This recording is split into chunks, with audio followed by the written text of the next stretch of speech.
Hello friends, मैं doctor Anil Kumar Jain, diet Jhansi से।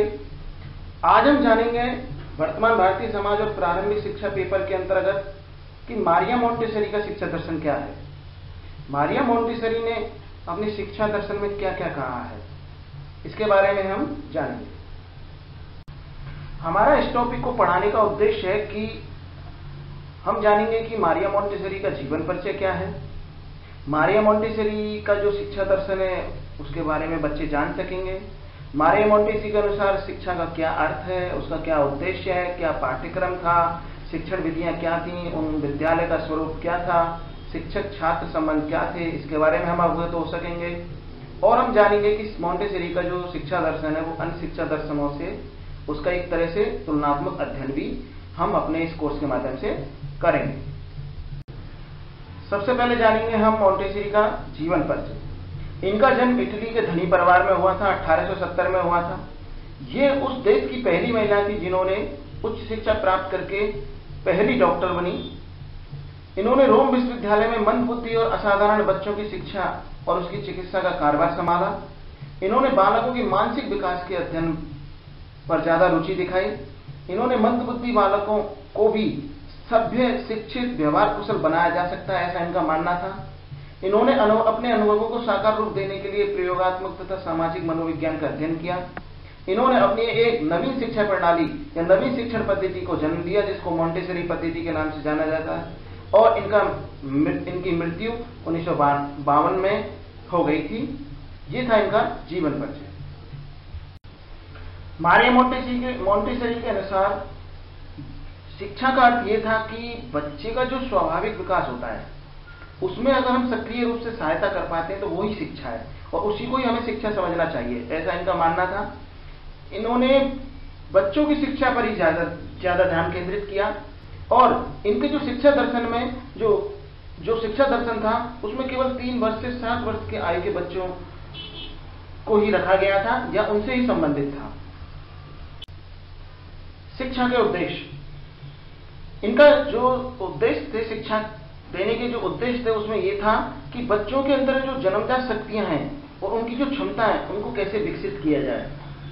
दूसरा, बच्चों के अंदर मोरल डेवलपमेंट, उनका जो नैतिक विकास कैसे किया जाए, बच्चों को भावी जीवन के लिए कैसे तैयार किया जाए, और बच्चे की जो कर्मेंद्रियां हैं और जो उनकी ज्ञानेंद्रियां हैं उनको किस प्रकार प्रशिक्षित किया जाए ताकि वो अपना बौद्धिक विकास कर सकें।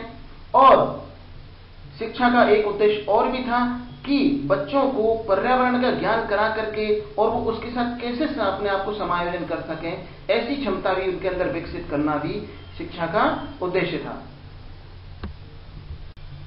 अब बात करते हैं हम मारिया मोंटेसरी के अनुसार जो पाठ्यक्रम निर्धारित था। इनके अनुसार जो पाठ्यक्रम था वो ज्यादातर क्रियात्मक और रचनात्मक कार्यों को उसमें ज्यादा स्थान दिया गया था।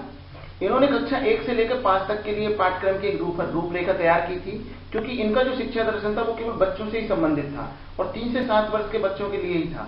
तो इन्होंने कक्षा 1 के अंतर्गत अपने पाठ्यक्रम में समाहित किया वो ये था कि बच्चे जो छोटी मेज और कुर्सियां हैं उसको एक स्थान से दूसरे स्थान पर किस तरह रखें, ठंडी, गर्म, मोटी, छोटी, ऊंची, नीची, चिकनी, खुरदरी वस्तुओं में अंतर कर सकें। ये कक्षा 1 के लिए इन्होंने अपने पाठ्यक्रम में समाहित किया। कक्षा 2 के लिए कि किस तरह से बच्चों को हाथ मुंह धोना है, कपड़े पहनना है, उतारना है, उचित स्थान पर कैसे बैठना है, सही ढंग से भोजन कैसे करना है, आसपास के स्थान को कैसे स्वच्छ रखना है और विभिन्न प्रकार के रंगों में हम किस तरह से अंतर करना है। ये कक्षा 2 के अंतर्गत इन्होंने अपने पाठ्यक्रम को रखा, विषयों को रखा। कक्षा 3 के लिए इन्होंने कि किस तरह से दृष्टि, गति व स्पर्श आदि का अभ्यास कराना, कि कैसे चीजों को देखना है, कितनी दूर पर है चीज, कितने नजदीक है, गति का भी कि कितनी गति से चीज चल रही है, कितनी तेज है या धीमी है। स्पर्श, आपस में हम जो स्पर्श करते हैं कि उसका भी हम आभास कर सकें आदि का अभ्यास कराना। सीधी रेखा पर चलने हेतु शरीर पर नियंत्रण करना ये भी सिखाया जाता था, और अक्षरों की जानकारी कि कौन सा अक्षर क्या है, कैसे है, और ड्राइंग बनाना। ये कक्षा 3 के लिए इन्होंने अपने पाठ्यक्रम में ये विषय समाहित किए गए थे। कक्षा 4 के अंतर्गत इन्होंने बर्तनों को धोना, खाना परोसना, वस्तुओं को उचित स्थान पर रखना, विभिन्न गतियों का ज्ञान, ड्राइंग उपकरणों से गिनती करना, लिखना पढ़ना और गणित का ज्ञान, ये इन्होंने कक्षा 4 में रखा था। कक्षा 5 के अंतर्गत इन्होंने पुनरावृत्ति, शारीरिक स्वच्छता, अपने शरीर को किस तरह से स्वच्छ रख सकते हैं, समय पर ध्यान देना, समय का ध्यान रखना, शिष्टाचार, आदर सम्मान करना, भौगोलिक, ऐतिहासिक, शारीरिक व वैज्ञानिक शब्दों की जानकारी और व्याकरण की जानकारी, इन्हीं विषयों को इन्होंने कक्षा 5 में रखा। ये था इनके अनुसार पाठ्यक्रम की रूपरेखा। अब हम बात करते हैं कि मारिया मोंटेसरी के शिक्षा दर्शन के अनुसार विद्यालय का स्वरूप क्या था। मारिया मोंटेसरी ने अपने विद्यालय को बालघर कहा।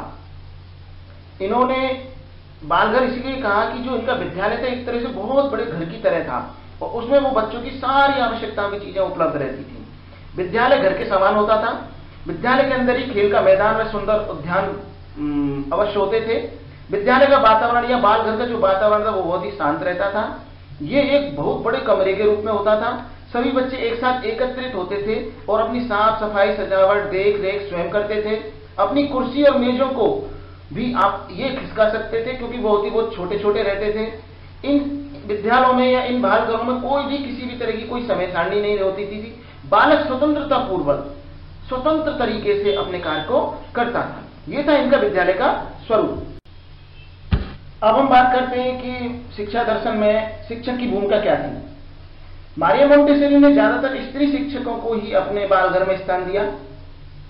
इन्होंने शिक्षक को एक तरह से निर्देशक के रूप में माना कि शिक्षक एक निर्देशक के रूप में कार्य करता है। इन्होंने अपने शिक्षण पद्धति में स्त्री शिक्षक को ही ज्यादा महत्व दिया, स्थान दिया। इन्होंने ये बताया कि शिक्षक को या शिक्षिका को मनोविज्ञान का पूर्ण ज्ञान होना चाहिए, क्योंकि मनोविज्ञान का पूर्ण ज्ञान होगा तो वो बच्चे के इंडिविजुअल डिफरेंट के आधार पर उनकी रुचियों, उनके इंटरेस्ट, उनकी आवश्यकता, उनकी नीड को जान सकेगा और उसी के अनुसार उनको शिक्षा प्रोवाइड करा सकेगा। और शिक्षिका को विभिन्न प्रकार के उपकरणों का प्रयोग करना आना चाहिए, ऐसा इनका मानना था। शिक्षक के द्वारा बालक की गतिविधियों का धैर्यपूर्ण निरीक्षण करना चाहिए, क्योंकि बच्चे हैं, छोटे बच्चे थे, वो अपने कार्य को बड़े धीमी गति से करते हैं, तो शिक्षक को वहां पर धैर्यपूर्वक रहना चाहिए और उन बच्चों की चीजों का निरीक्षण करना चाहिए कि बच्चे क्या कर रहे हैं। बालकों के साथ शिक्षिका को ममता का भाव रखना चाहिए, सहयोग का भाव रखना चाहिए और सहानुभूति का भाव रखना चाहिए। ये थी मारिया मोंटेसरी के अनुसार शिक्षक की भूमिका। मारिया मोंटेसरी के शिक्षा दर्शन में अब हम बात करते हैं विद्यार्थी के बारे में। इनकी जो शिक्षा पद्धति थी, इसमें जो बालक था या विद्यार्थी था वो शिक्षा का मेन केंद्र माना जाता था। बालक का विकास स्वतंत्र वातावरण में ही हो सकता था, ऐसा इनका मानना था। बालक की रुचि और इच्छा को महत्व देना भी हमें बहुत आवश्यक है, क्योंकि बालक को ही ये ज्यादा केंद्र बिंदु मानते थे और उसकी हम रुचि को इग्नोर नहीं कर सकते, उनकी इच्छाओं को हम इग्नोर नहीं कर सकते, तो उनकी रुचि और इच्छा के अनुसार ही हमें शिक्षा देना है। मारिया मोंटेसरी कहते थे कि बालक एक शरीर है जो बढ़ता है, एक आत्मा है जो विकसित होता है। विकास के इन दोनों स्वरूपों को न हमें कुरूप बनाना है, न ही दबाना है, क्योंकि बालक का जो शरीर है और आत्मा है वो विकसित होती है। हमें उनके शरीर और आत्मा को दबाना नहीं है, या हम कह सकते हैं कि उनका जो स्वाभाविक विकास है, जो स्वाभाविक मांग है, उसको हमें दबाना नहीं है, उसको हमें आगे बढ़ाना है। ये इनका मानना था। और इनकी शिक्षा पद्धति में जो बालक था वही शिक्षा का मेन केंद्र माना जाता था। अब हम बात करते हैं मारिया मोंटेसरी के अनुसार उनकी शिक्षण विधियां क्या क्या थी। शिक्षा के दौरान किन किन शिक्षण विधियों का प्रयोग किया जाता था। सबसे पहले हम जान लेते हैं जो शिक्षण विधियां थी वो किन किन सिद्धांतों पर आधारित थी। सबसे पहले था आत्म विकास का सिद्धांत, कि बच्चे का जो विकास है वो स्वयं हो। दूसरा ज्ञानेंद्रिय प्रशिक्षण का सिद्धांत, कि जो शिक्षण विधियां थी वो ऐसी होनी चाहिए जो बच्चे की इंद्रियों का प्रशिक्षण कर सके। स्वतंत्रता का सिद्धांत, कि जो शिक्षण विधियां थी वो बच्चे की स्वतंत्रता को नहीं दबाएं, बच्चे स्वतंत्रता पूर्वक अपना काम कर सकें। व्यक्तिगत विकास का सिद्धांत, इसमें बच्चे स्वयं का विकास व्यक्तिगत रूप से कर सकें। मांसपेशियों का प्रशिक्षण, ज्यादातर जो शिक्षण विधियां थी वो ऐसी थी जिसमें बच्चों की जो मांसपेशियां थी वो उनका प्रशिक्षण सही से हो सकता है और स्ट्रॉन्ग बनती है।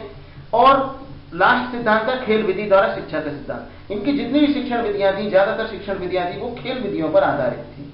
इनकी शिक्षण विधियों के अंतर्गत आती है कर्मेंद्रियों की शिक्षा। आपको पता होगा कि हमारी 5 इंद्रियां होती है, 5 कर्मेंद्रियां होती हैं। कर्मेंद्रियां जैसे कि हाथ, पैर, मुंह, गुदा, लिंग। इसमें ज्यादातर इन शिक्षण विधियों में यह ध्यान रखा गया था कि बच्चे के हाथ, पैर, मुंह, गुदा और लिंग इनका ये विकसित हो सके, इनका प्रशिक्षण हो सके। दूसरा था ज्ञानेंद्रियों की शिक्षा। ज्ञानेंद्रियों में आंख, नाक, कान, जीभ, त्वचा।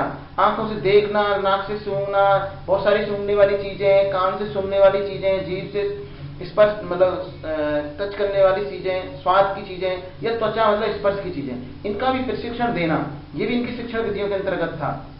भाषा तथा गणित की शिक्षा, इसमें इन्होंने पहले लिखना, बाद में पढ़ना और अंक गणित का ज्ञान, ये इनकी शिक्षण विधियों के अंतर्गत समाहित थी। ये था दोस्तों मारिया मोंटेसरी का शिक्षा दर्शन। मुझे आशा है कि आपको समझ में आया होगा। फिर मिलते हैं हम एक नए टॉपिक के साथ। स्वस्थ रहिए, अपना ख्याल रखिए और इस वैश्विक महामारी के दौरान अपने आप को सकारात्मक रखिए, अपना ख्याल रखिए। फिर मिलते हैं एक नए टॉपिक के साथ। नमस्कार।